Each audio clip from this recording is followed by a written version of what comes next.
Awesome, awesome. All right, folks, welcome to my podcast. I'm Chance McQueen. Today, I'm honored to have André Holloman with Keller Williams. He is so graciously agreed to come on and be my victim for today. One thing I want to just address, right? So hmm since I'm now a big time influencer. Okay. Okay. I'm going to use my powers for good, right? Yep. And I'm a J-list celebrity, right?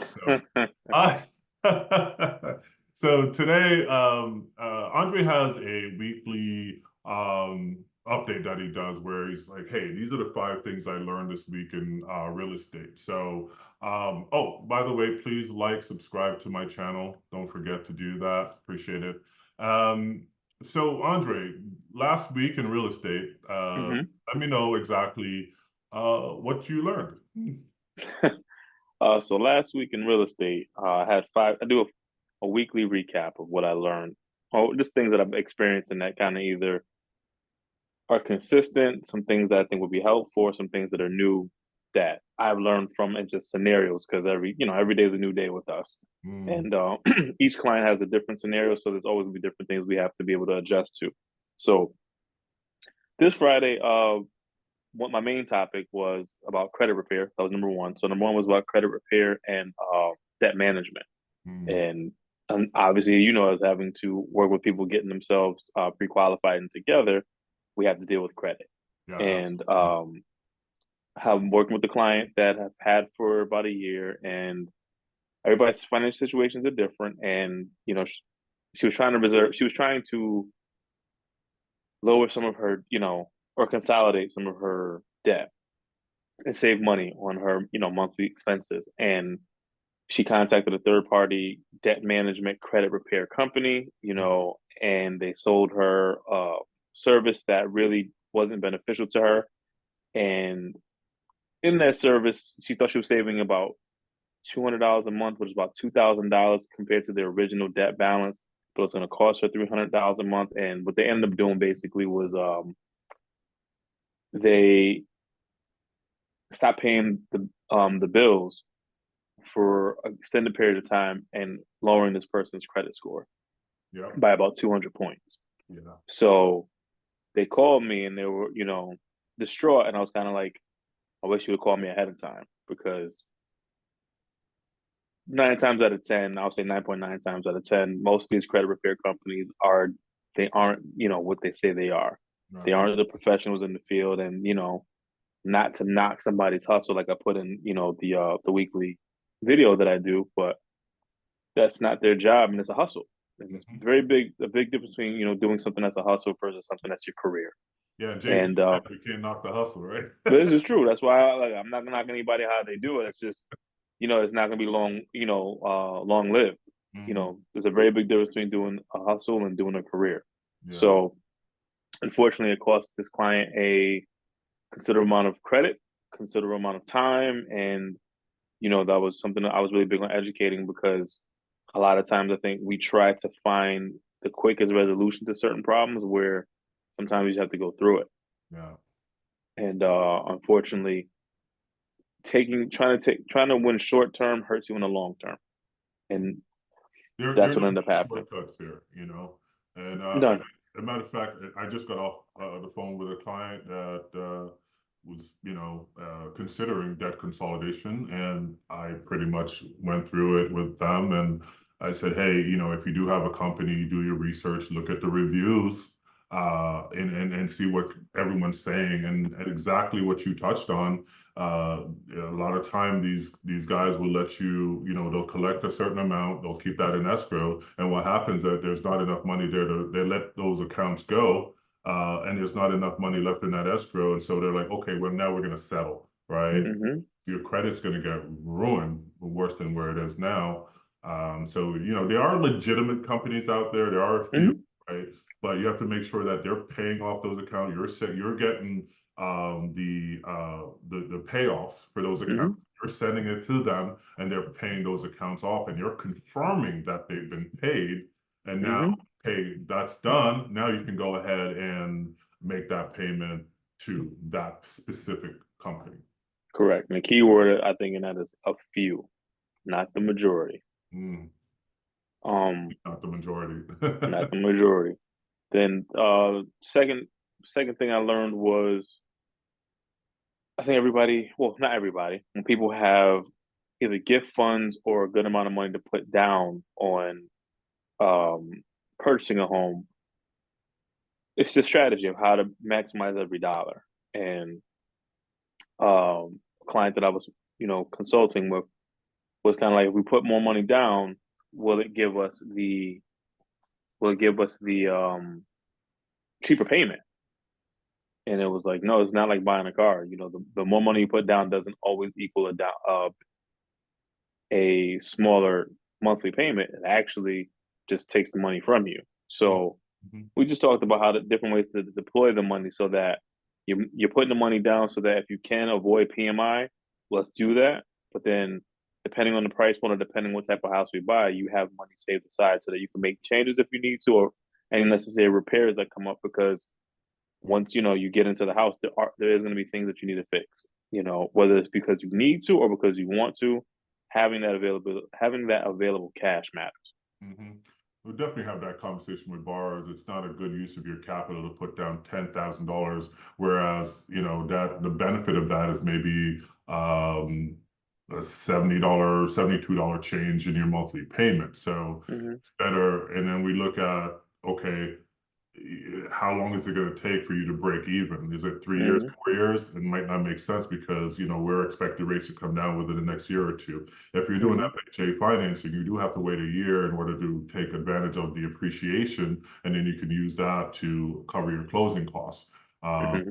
so if you're a year or two out and we say, hey, we're expecting rates to drop down to low fives, and you're going to take advantage of that low rate and refinance, it doesn't make sense, to keep that money in your pocket. If put it in a high yield CD, where Mm-hmm. it's earning 4.4% interest, or have, like you said, have the reserves there in case stuff happens, right? Because it's always Correct. Murphy's Law. Did you buy a house, nothing went wrong prior, and you get in there and the water heater goes, and now you have no money, to repair or replace. Correct. And that's necessary. So, that was a good conversation and I'm glad that these clients are open to hearing what I had to say. So it mattered. And I think that comes down to building the trust and building rapport with people so that they understand you care about their best interest. And like you said, every dollar counts. Every dollar matters. Yeah, So if you can maximize how they're spending their money, I think people, will respect that. The third thing was, the third thing was more, it was about time blocking and being accountable to your time. Because everybody has 24 hours in the day. And I think as professionals, especially as entrepreneurs or self-employed people, we spend a lot of time trying to work and build our businesses and not all the time either with the loved ones that, allow us to do what we need to do or just pursuing other hobbies so that we can come back refreshed and be the best version of ourselves for the people that we serve. So that was a really big conversation around other professionals that I get to talk to on a mastermind basis weekly.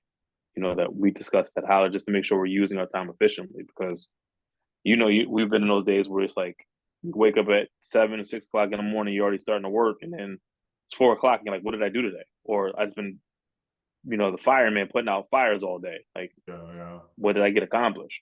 Mm-hmm.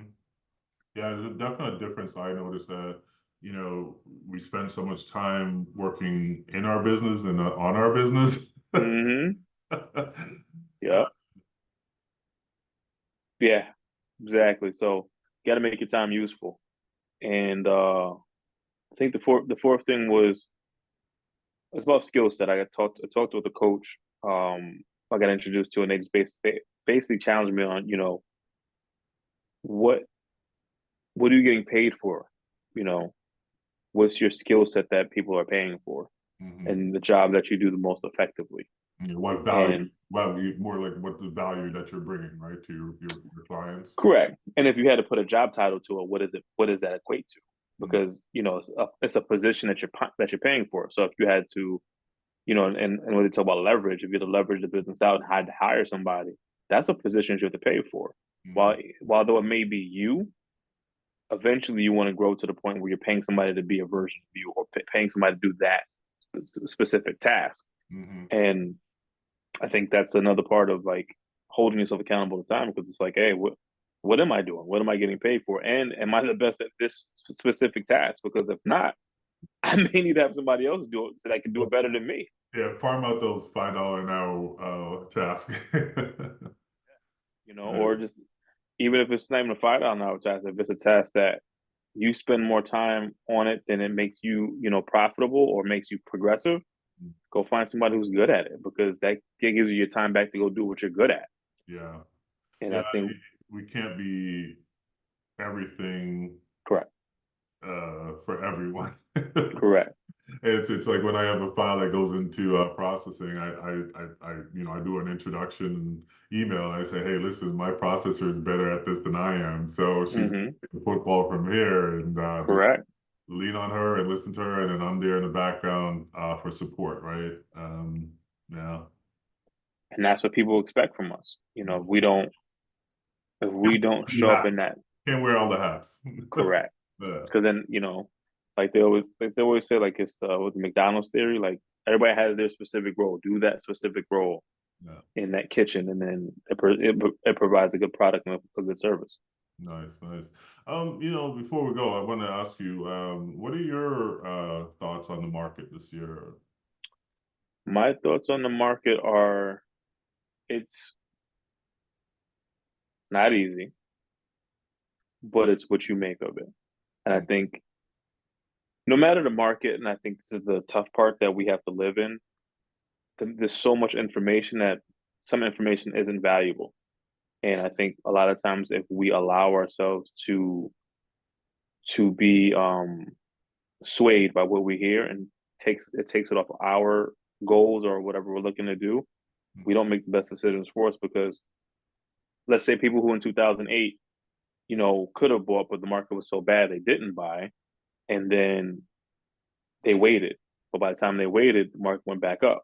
Yeah, But the best time to buy was when everybody ran. hmm Same thing with yeah. the stock market. I think Warren Buffett. There was a quote from Warren Buffett. I remember he said, "It's best to buy when there's blood on the streets." Hmm. Yeah, So it's it's terrible, because it's terrible to say that, but it's the honest truth of you have to figure out what your win is, and you have to stick to your game. So right now, because of all the stuff that's going on politically, I think a lot of people they have their rights to feel the way that they do. hmm But I also think that you have to look at everything in totality. This is a moment in time, but time is going to be a lot longer than these moments. So I think if everything is you cyclical. can, yeah, and if you could just say, okay, great, you know, 'cause I think it's almost like the people who bought before COVID and then the people who bought during COVID. Like, you bought before COVID, you got a deal. You bought after COVID, Well, you bought during COVID, you still got a deal because the interest rates were so low. right? So even if the prices were higher, your mortgage payment tended to be a lot lower than the people who bought before you. And now you had that 20-something% appreciation that you could Correct. take advantage of, right? But Now if you bought after, and if you bought after 2023, then you didn't get the interest rate you're and getting you hit got the with higher higher price point. interest rates, you're getting hit with higher purchase points, right? So So that's what I'm saying. So like the market's gonna have whatever it has to happen. But if you didn't want to buy during COVID because of the prices were going too high, or we didn't know what was gonna happen with, you know, all the other stuff that was out of our control, the longer you waited, the more expensive it got, the money got more expensive. So it just everything has an effect. So if you're looking to make a move, just do what's best for you and do your best to block out the noise. Yeah. One thing I advise my clients to say, listen, you know, rates are here, Mhm. the affordable, home prices are here. Ultimately you have to look at, is this within my budget? Is this affordable, right? If one of us is out of work, can we still pay the mortgage payment, right? Mhm. And then because we all need someplace to live, ultimately, home it's a good investment. You know, it bucks the trend over stocks and everything else, right? I think it's also, was it Maslow's theory of hierarchy, or it's, food, shelter, clothing. You have to have food. Shelter is one of the main things you need. Yeah, but So, if you have shelter, you don't need clothing. It's optional. I mean, depending on, hey, whatever floats your boat. But as long as you have the house, I mean, As long as you have the house to cover you, right? Like you don't want the to be thing that keep people yourself exposed financially and exactly, yeah, physically. and I think the thing that people have to also remind themselves is that when you get a mortgage, you're basically making your expenses or your home expense predictable. Hmm. The only thing that's going to probably change is if the taxes go up quite a bit, or a little bit, and if the insurance changes. But outside of that, the mortgage payment is going to stay the same amount for the next 15, 20, 30 years, whatever that term is. Yeah, You know for certain on the first of the month what you have to pay to make sure you have a roof over your head. yeah, absolutely. That's very predictable. Where, as we've seen, what since COVID, how much the rental market has shot up, and then I have conversations with people, unfortunately, that are in situations where they're in housing or some version of housing where the person wants to sell and now they're facing displacement. Yeah, it's an interesting time for sure. Hmm. Um, yeah, taxes and insurance, a lot of time, oftentimes people are really more focused, overly focused on interest rates. And I'm like, hey, listen, rates are cyclical, right? They come up and they go down. What's going to really affect your payment long term here is going to be insurance and Hmm. taxes, right? Taxes gets reassessed, but typically they tend to go up. And even if they come down 2 or 3%, they tend to go up 4% overall, right? Hmm. Um, so that's really what you're looking at. So if you see a property that's 350,000, the taxes are 44 versus 350,000 and the taxes are 8,000, you're already, at a higher price point there as far as the taxes are concerned or cost wise. So Hmm. it's better to find a house at 350 with 4,000 in taxes because ultimately it might get to 6,000, right? So if you budget for the 6,000 or 8,000, but you get the property with the 4,000 overall over the next few years, if there's an increase, then you're fine with it because you know your numbers. Hmm. Yeah.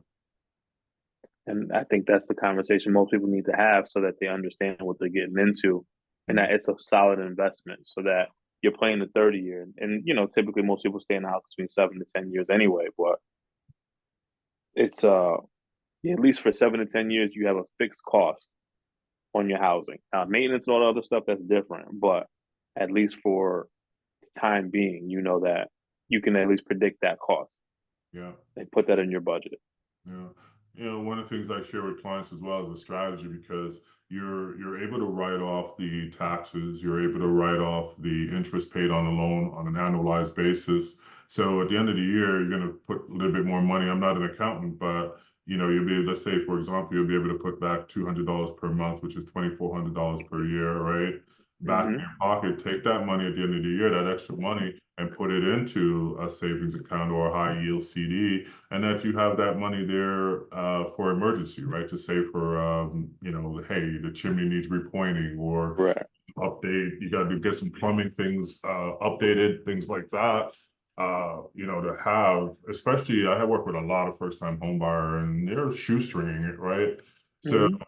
it's a good way for them to put money into some type of savings, especially for clients who don't have a good history of saving money, right? To put themselves in to have A that forced freedom. budget. Yeah, Yeah, it's the forced budget. I think that's the biggest thing that we have to worry about is creating a budget. And good thing about a house is, it's very rare that, you have something random happen, but most times you can kind of predict or know what needs to be fixed on the house. So you can always at least plan for it. well, surprises happen. I mean, I had a client call me the other day, and the insurance company reached out to her, and they're like, "Hey, we came out and inspected, and the windows need to be replaced because the wood Wow. seals were rotted in between." So Wow. like you got to update that, if the roof is, 15 Yeah. years old, they can say, hey, you need a new roof. Or That's if the first hearing that a insurance company went out and inspected. That's it. That's different. I haven't heard that in my years. what happened was she changed carriers. So Oh, see, well, that triggered an event. she changed carriers, and that every insurance company now they're going out and they're Oh inspecting yeah. because Oh yeah. they lost $1.2 trillion this year. Yeah, it's heavy. So they're bleeding money, so Hmm. they want to mitigate those risks, those losses. Hmm. Uh, all right, so what else you have to impart as far as your knowledge this week in real estate and Wow. Just enjoy your time. Enjoy your time off. Take breaks. Work hard as long as you can, and then take breaks and enjoy that. all right, all right, all right. I like that. I like that. Well, Andre, thank you for gracing my little podcast here, and I appreciate you as usual, as always. And yeah, thanks for coming on. I appreciate it. All right, guys, that's it for me. Catch me on the next one. I'm gonna put another link up here to another video that kind of relates to what we discussed today. All right, guys. Thank you very much. See you on the next one.